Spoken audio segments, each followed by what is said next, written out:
Bonjour à toutes, bonjour à tous et bienvenue sur TV Vendée en ce lundi 24 novembre dans votre matinale. J'espère que vous allez bien après un bon week-end de repos placé malheureusement sous le signe de la pluie et du froid.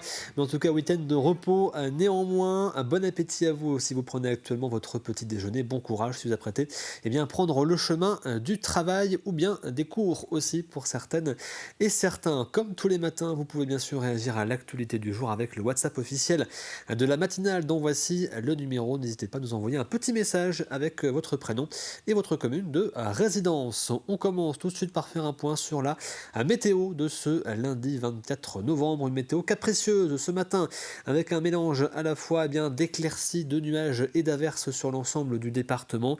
À compter 7 degrés dans les terres, 9 degrés sur le littoral. Dans l'après-midi, c'est la pluie qui s'installe durablement sur l'ensemble de la Vendée sous forme d'averses localisées plus ou moins conséquentes. À compter cette fois-ci 9 degrés dans les terres et 12 degrés sur le littoral. On va justement prendre la direction d'un coin de la Vendée pour voir un petit peu le temps qu'il fait. Nous sommes, nous sommes à La Roche-sur-Yon ce matin avec la place Napoléon, avec un ciel plutôt gris. On le voit, cette place Napoléon qui s'éveille petit à petit. Et puis on aperçoit d'ailleurs le marché de Noël qui est en pleine installation avec le grand sapin à place Napoléon. Les illuminations seront inaugurées le week-end prochain avec le début donc des festivités de Noël. On se tourne maintenant du côté des marées pour aujourd'hui avec les horaires donc des marées. On commence du côté de la Tranche-sur-Mer, basse mer à minuit 37 et midi 58, pleine mer à 6h16 et 18h28. Un coefficient pour aujourd'hui de 65 à 62. Ce sera un coefficient identique dans le nord-ouest Vendée au niveau du passage du Gois avec une première basse mer à minuit 41 minutes, la prochaine à 13h04, à pleine mer à 6h et 18h16. Et je vous rappelle bien sûr que la traversée du passage du Gois est possible jusqu'à 1h30 avant et après la marée basse. Le soleil, lui, se lève ce matin à 8h21 minutes. Il se couchera à 17h23. Et nous fêtons aujourd'hui les Céciles. Bonne fête donc à toutes. Et puis un petit mot d'histoire, puisque c'était le 24 novembre 1929 que disparaissait Georges Clemenceau, grande figure bien sûr historique, qui est d'origine de la Vendée et qui repose désormais à Mouchon. Il était décédé donc à Paris. Et puis un mot de voile également, puisque le 24 novembre 1986, Philippe Poupon remportait la route du Rhum avec le catamaran Fleury-Michon, construit par les chantiers Jeannot aux Herbiers. Il est temps maintenant de faire un point sur l'actualité du jour. Voici le journal.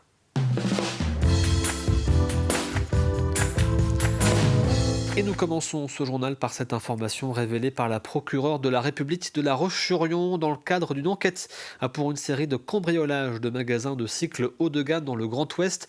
3 individus ont été interpellés en fin de semaine dernière en Vendée lors d'une opération menée par la section de recherche de la gendarmerie nationale avec le renfort du GIGN. 2 des mis en cause ont été interpellés alors qu'ils déplaçaient de nombreux cycles sur la voie publique pendant qu'un complice était interpellé à son domicile. Ils ont été présentés dans la foulée au parquet. Les 2 premiers ont été placés en détention provisoire et leurs complices placés sous contrôle judiciaire dans l'attente de leur jugement prévu le 9 janvier prochain. Dans le cadre du mois contre les violences faites aux femmes, le club d'arts martiaux chalandais Mudokwai proposait ce samedi une initiation aux techniques de self-défense. Organisée en collaboration avec le Centre communal d'action sociale, plusieurs sessions d'une vingtaine de minutes étaient proposées à la médiathèque d'Hydro. Objectif, permettre aux femmes présentes d'avoir les bases nécessaires pour assurer leur propre défense. Depuis le début de l'année, 152 femmes ont été victimes de féminicide en France et entre septembre 2024 et mars 2025, 6 féminicides ont eu lieu en Vendée. Un reportage de Jeanne Bell. Lola et sa grand-mère Brigitte sont venues assister à une initiation de self-défense à la médiathèque d'Hydro de Chaland, organisée à l'approche de la journée nationale contre les violences faites aux femmes. On a appris à se défendre. En cas d'agression ou de situation violente, d'ailleurs alors dans la rue ou chez la famille ou à l'école, n'importe où. Sensibiliser les gens à cette cause est très important pour nous. Aurélie, ma nièce, décédée sous les coups de son ex-petite amie. Donc la violence, malheureusement, est toujours très présente. Le Mudokwan chalandais a enseigné les bases de la self-défense. Les personnes présentes ont donc appris le dégagement, à alerter et bien sûr les bases pour se défendre. Alors, est-ce que quelqu'un veut que l'on voit une défense particulière ? L'idée, c'est de sensibiliser les gens donc, à la self-défense, au terme self-défense, légitime défense, et voilà, leur donner un peu quelques premières clés pour savoir comment réagir en cas d'agression, réagir sur différentes choses, donc sur une saisie, sur un coup de poing. On a fait aussi sur étranglement, sur des saisies vêtements et autres. On va dire des petites bases qui sont assez faciles à reconduire dans différents cas d'agression. En 2024, 107 femmes ont été tuées par leur conjoint ou ex-conjoint. Le self-défense était donc pour Gladys Potier une priorité. Pour pouvoir donner quelques bases et discuter et d'échanger sur les gestes et comment pouvoir se protéger. Parce qu'effectivement, c'est important à tout âge de pouvoir en parler, en discuter et montrer les gestes importants. On utilise cette journée internationale pour pouvoir proposer des actions de prévention à un plus large public autour des violences en général. Des associations comme SOS Femmes Vendée étaient présentes et restent à disposition. La 41e édition de la grande collecte nationale de la Banque alimentaire se déroulera cette semaine, jeudi, vendredi, samedi et dimanche. Les bénévoles reconnaissables à leur chasuble orange seront donc présents dans un grand nombre de magasins du département. En Vendée, cette collecte représente 18% des produits distribués dans l'année. L'an dernier, la Banque alimentaire a distribué 912 tonnes de denrées dans le département. Et afin d'éviter le gaspillage, la Banque alimentaire de Vendée lance 2 ateliers de reconditionnement dans ses locaux. Aujourd'hui, nous recevons des produits carnés en date courte. Cet atelier, c'est quoi? C'est les passer dans un atelier de cuisson. Nous allons avoir des fours, des sauteuses. Une fois que c'est cuit, on va les mettre dans des cellules de refroidissement. Le fait de faire ça, ça nous aura permis de gagner entre 3 et 5 jours de date limite de consommation. Et si on veut aller beaucoup plus loin, les produits qui sortent de la mise sous vide, on pourra surgeler. Tout ça, bien sûr, dans une réglementation très stricte en termes alimentaires. En tant que chargée d'animation du réseau, je peux visiter nos partenaires qui s'occupent de la distribution afin d'échanger sur effectivement le profil des bénéficiaires qu'ils rencontrent, les attentes qu'ils ont vis-à-vis de la banque alimentaire et nous, ce qu'on peut leur proposer. Et notamment, aujourd'hui, on vient leur proposer nos ateliers cuisine. Il s'agit de proposer des recettes, mais aussi de confectionner ensemble des recettes à partir des produits que les bénéficiaires reçoivent. Et un autre événement majeur de solidarité va faire son retour début décembre pour une 39e édition. Il s'agit bien sûr du Téléthon qui se déroulera les 5 et 6 décembre. Objectif, aider la recherche sur les maladies rares et accompagner les familles. En 2024, 96 millions d'euros avaient été récoltés en France, dont 1 376 364 euros en Vendée. Les différentes animations prévues dans le département seront dévoilées demain. En début de semaine dernière, la nouvelle embarcation de la brigade nautique de la gendarmerie nationale de Saint-Gilles-Croix-de-Vie a été officiellement baptisée. Il s'agit d'un semi-rigide de 9,5 m équipé de 2 moteurs de 300 chevaux. Il doit permettre aux gendarmes de lutter contre l'arrivée par la mer de produits illicites, notamment des produits stupéfiants. Ce bateau porte donc le nom de Pierre Garcy, un navigateur du Moyen-Âge né dans la commune et auteur en 1502 de l'ouvrage Le Grand Routier de la mer, qui sera une référence pendant 150 ans, à une époque où les cartes maritimes étaient quasi inexistantes. Alors l'avantage d'avoir une embarcation plus longue, ça nous permet de naviguer dans des conditions de mer un peu plus compliquées, on va dire. Donc par une mer formée, on peut naviguer plus loin, plus vite. Par rapport à une plus petite embarcation, on gagne en confort, notamment pour les personnels embarqués. Surtout être partout. Partout où le délinquant peut être présent, il faut qu'on puisse entraver sa liberté de manœuvre et il faut ne pas laisser de territoire qui ne soit pas pris en compte par la gendarmerie. La gendarmerie maritime, comme nous, avec la brigade nautique, nous assurons l'action de l'État en mer. C'est complémentaire. La gendarmerie maritime a un territoire un peu plus vaste que celui de la brigade nautique. Prendre la mer, c'est forcément dangereux. Nous devons être très humbles. Nous pouvons faire face tous ensemble à des difficultés liées à la météo notamment. Donc chacun d'entre nous doit faire preuve de solidarité et là, ça en était l'illustration parfaite. La Fondation pour la sauvegarde de l'art français et la région Pays de la Loire ont lancé à Chantonnay une nouvelle édition de la campagne Les lycéens des Pays de la Loire à la découverte du plus grand musée de France. Une quinzaine d'élèves du lycée Georges Clémenceau y participent afin d'être sensibilisés au patrimoine local. Leur mission, choisir une œuvre d'art ou un objet patrimonial situé près de l'établissement qui sera restauré grâce à une enveloppe de 10 000 € financée par la région.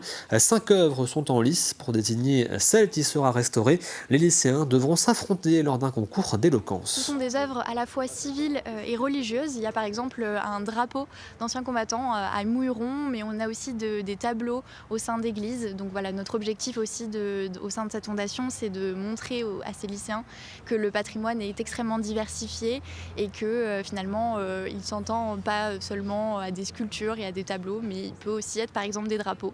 Ils vont travailler donc sur ces œuvres et puis tout cela pour aboutir à un concours d'éloquence où chaque lycéen défendra par petits groupes l'œuvre qu'il estime la plus méritante et l'œuvre qui aura le plus de voix se voit remettre le don alloué à sa restauration qui est donc de 10 000 €. Notre idée c'était d'amener les élèves voir des œuvres et de les sortir un peu du lycée, mais en parallèle le plus possible valoriser le patrimoine local qui est souvent méconnu des gens et des jeunes en particulier. Et là, il y a tout un travail jusqu'en février de choix de cette œuvre et puis d'abord de prise de connaissance des œuvres, savoir ce qu'il faut faire pour les restaurer.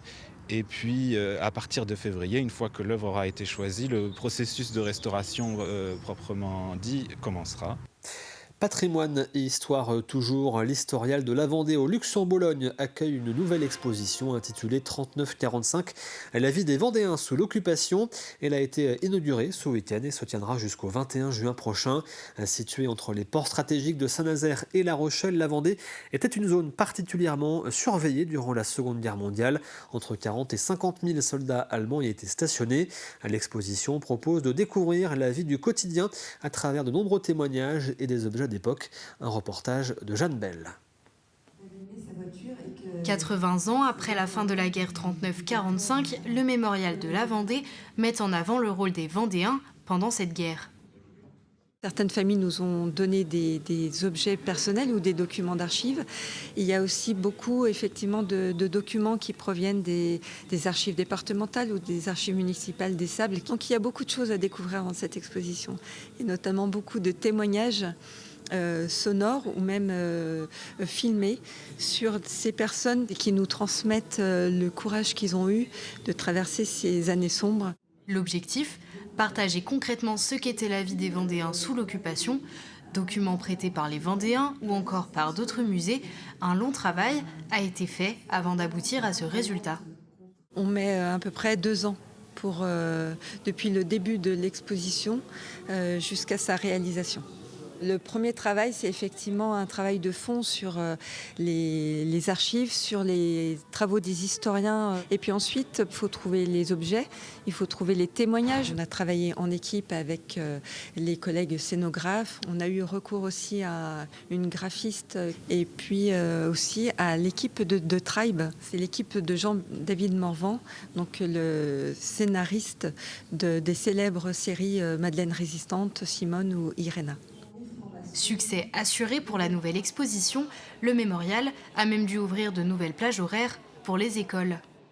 Ça fait partie des programmes et donc nous sommes submergés, j'ai envie de dire, par les demandes des enseignants, les demandes des classes primaires et des collèges.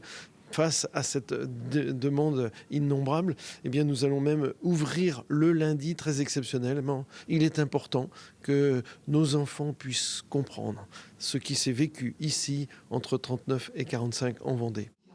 Petits et grands auront jusqu'au mois de juin pour découvrir cette exposition.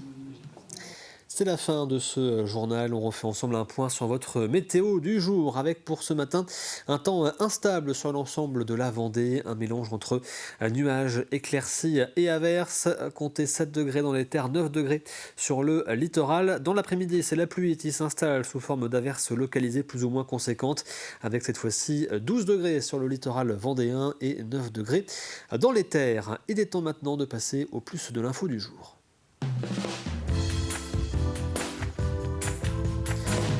Et le plus de l'info est consacré ce matin à cette semaine de sensibilisation aux violences intrafamiliales qui débute aujourd'hui, organisée par le conseil départemental. En Vendée, 3 à 4 interventions de la gendarmerie chaque jour concernent ces violences et un collégien sur 4 serait concerné.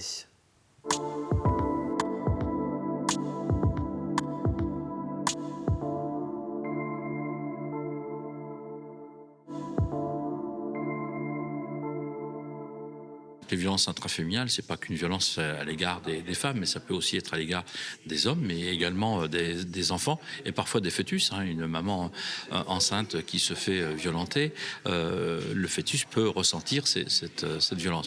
Et on a bien insisté sur les formes de violence, parce qu'on pense souvent aux violences physiques, aux violences psychologiques, mais vous pouvez avoir des violences administratives, des violences économiques. Je prends une violence administrative, on découvre parfois que certaines femmes, on leur retire tout simplement le passeport, la pièce d'identité. Donc elles sont vraiment soumises, je veux dire, si le terme est juste. Et la violence économique, c'est on retire tout simplement les moyens de paiement à la femme qui en fait ne peut pas subvenir à ses besoins sans passer par la personne qui la domine. C'est une cellule de recueillement d'informations préoccupantes, c'est-à-dire qui existe et donc qui est aujourd'hui de la compétence du conseil départemental. Eh bien, on peut rencontrer. Donc, tout à l'heure, la responsable de l'éducation nationale, d'ailleurs, l'a fort bien dit que le premier prescripteur d'informations préoccupantes émane bien souvent de l'éducation nationale, mais ça peut être un voisin, ça peut être un maire, ça peut être n'importe quelle structure qui entend, qui découvre ou qui voit un enfant maltraité, subissant des violences. Eh bien, il peut appeler la CRIP. La CRIP, donc cette cellule de recueil d'informations préoccupantes, qui ensuite va faire une évaluation et qui décidera si on doit le renvoyer, cet enfant, on doit le renvoyer vers le juge des enfants qui peut décider d'un placement, ou peut-être qu'il n'y a strictement rien, mais en tout cas c'est important de pouvoir signaler ce qui pourrait nous sembler en tout cas être une violence. On était à 900 écrits, tout confondu, donc environ 700 IP et 200 signalements directs au procureur sur l'année scolaire 2024-2025. Donc c'est des chiffres en augmentation depuis 5 ans, on va dire à peu près. Mais c'est une augmentation qui est similaire au niveau national. C'est pas propre à la Vendée.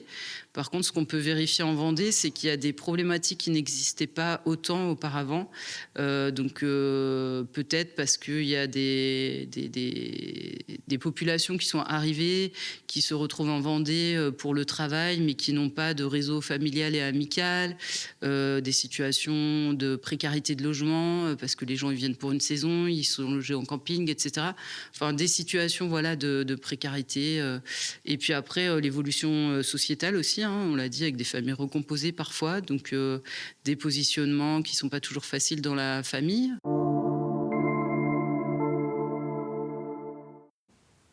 Voici pour ce plus de l'info donc consacré à cette semaine de sensibilisation aux violences intrafamiliales que vous pouvez également retrouver sur tvvendée.fr. Voici maintenant le point sur l'actualité sportive du week-end.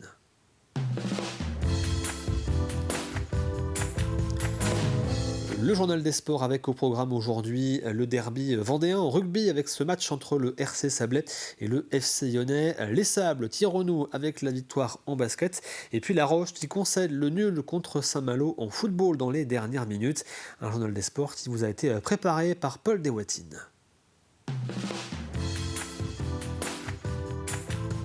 C'est l'heure de votre journal des sports. On fait le tour des résultats du week-end en Vendée. Commençons par le derby vendéen du week-end. Sous la pluie et le vent, le Racing Club Sablé recevait le FCY pour la 9e journée de Fédéral 2 en rugby. Les Sablés ont ouvert le score dès la 4e minute grâce à un essai de Manu Boutet transformé par Clément Hébert. Ça fait 7-0. La Roche-sur-Yon réduit l'écart sur pénalité et à la pause, ce sont les Sablés qui mènent 13-9. En seconde période, le match reste fermé et tendu. La Roche profite de l'indiscipline sablaise pour prendre l'avantage à la 70e 13-15 et malgré une ultime occasion pour les Sables, le ballon passe à côté et La Roche-sur-Yon remporte le derby, leur 6e victoire consécutive. Félicitations aux garçons qui ont fait un match énorme sur l'engagement, sur la solidarité. On est vraiment sur notre chemin là, on a notre 6e victoire et c'est un vrai, au-delà du derby, de la victoire, on est vraiment sur la construction de l'équipe et c'est, voilà, notre chemin il n'est pas fini et c'est qu'une étape encore plus dans la saison, quoi. On n'a pas su concrétiser à certains moments et on a fait aussi énormément, pas mal de fautes, voilà, plus ou moins claires par rapport à l'arbitrage, mais ça nous coûte cher à la sortie sur 2 points.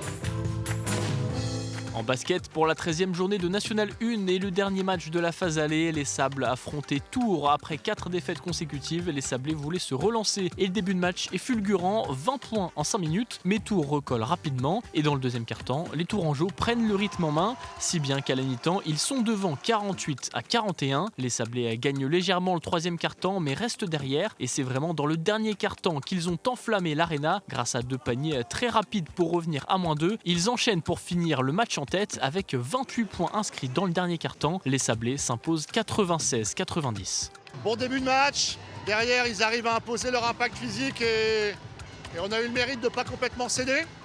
Et puis, 3e quart-temps, on a commencé à faire des ajustements dans le jeu, notamment défensif, qui ont payé heureusement pour nous dans le 4e. Et voilà, vraiment une belle salle ce soir.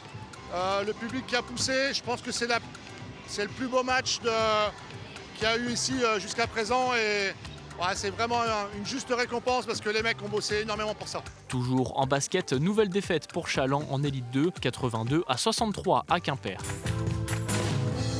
Enfin, en football, pour la 11e journée de National 2, La Roche-sur-Yon, toujours invaincue à domicile, recevait Saint-Malo. Et dès la 9e minute, ce sont les visiteurs qui ouvrent le score, mais Ibrahima Keita égalise à la 15e minute. Tom Rodino donne l'avantage aux Lyonnais à la 26e, puis Keita signe un doublé, 3-1. Saint-Malo réduit l'écart avant la pause, 3-2, une première mi-temps très prolifique, ce qui ne sera pas le cas de la deuxième puisqu'il faudra attendre à la toute fin de rencontre pour voir au bout du temps additionnel Dominique Burban égaliser sur corner pour Saint-Malo. Le match se termine sur le score de 3-3, match nul cruel pour La Roche qui pensait tenir sa victoire. Beaucoup de déception et de frustration par rapport au score, déjà d'une, parce que je pense que cette première mi-temps, c'est notre meilleure mi-temps sur notre entame et sur notre saison. Et c'est vrai que on donne à l'adversaire la possibilité de rester dans ce match en lui offrant la possibilité de scorer, alors que je pense que les garçons, sur la première mi-temps, ils sont quasi irréprochables. Ça reste un match avec un sentiment mitigé, un très bon match, mais voilà, le partage des points fait qu'on est frustré, quoi. Toujours en football, en National 3, la Châtaigneraie s'est imposée dans l'autre derby vendéen du week-end, 3-2 contre les Sables, dans un match assez dingue, alors que les Sablés menaient 2-0 et ont été réduits à 9.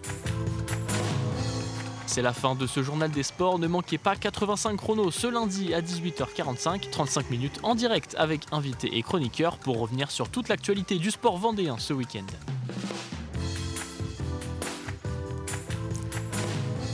Et en parlant sport, vous retrouvez également aujourd'hui l'entretien sport ce lundi avec Frédéric Reculot, l'entraîneur du Vendée Football Club de La Roche-sur-Yon. Et ce soir, sur le plateau de 85 chronos, eh bien, vous retrouverez le Ogli, le hockey glace lyonnais parmi les invités et la présence également de Fabrice Guyon, notre spécialiste voile qui fera notamment un retour sur la Transat Café L'Or et la Mini Transat. Il est temps maintenant pour nous de passer à Café Cuisine.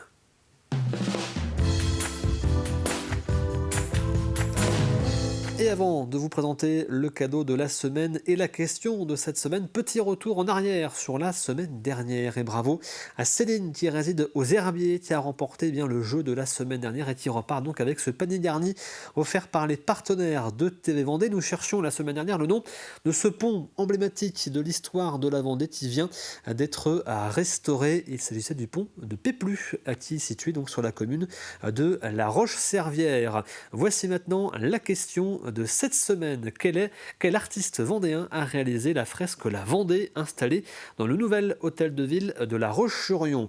A gagné cette semaine un sapin Norman Extra de 100 à 125 cm offert par la sapinière à sapin, producteur donc de sapins naturels dans le département de la Vendée. Et voici le premier indice de cette semaine. Cet artiste est né à La Roche-sur-Yon en 1881. Je répète, cet artiste est né à La Roche-sur-Yon Roche-sur-Yon en 1881.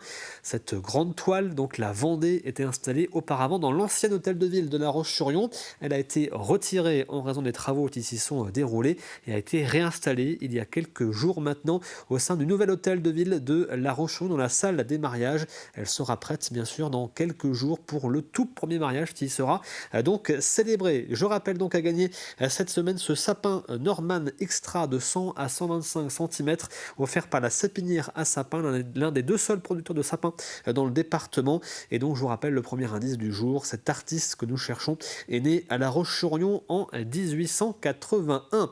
Nous arrivons tranquillement à la fin de cette matinale. Avant de nous quitter, je vous rappelle que nous retrouverons demain à 7h30 en direct Baptiste Diotto. C'est l'un des responsables du trail humanitaire les 200 km vers Gomé qui se déroule actuellement au Bénin. Nous l'avions reçu il y a quelques temps sur ce plateau pour nous présenter cet événement. Nous le retrouverons demain en direct depuis le Bénin en pleine course, donc avec l'ensemble des participants de ces 200 km vers Gomé. L'actualité revient bien sûr à 12h30 avec le journal présenté par Aurélien Huard. Quant à moi, je vous retrouve bien sûr demain à partir de 7h. Passez une excellente journée devant Télé Vendée bien sûr. À demain.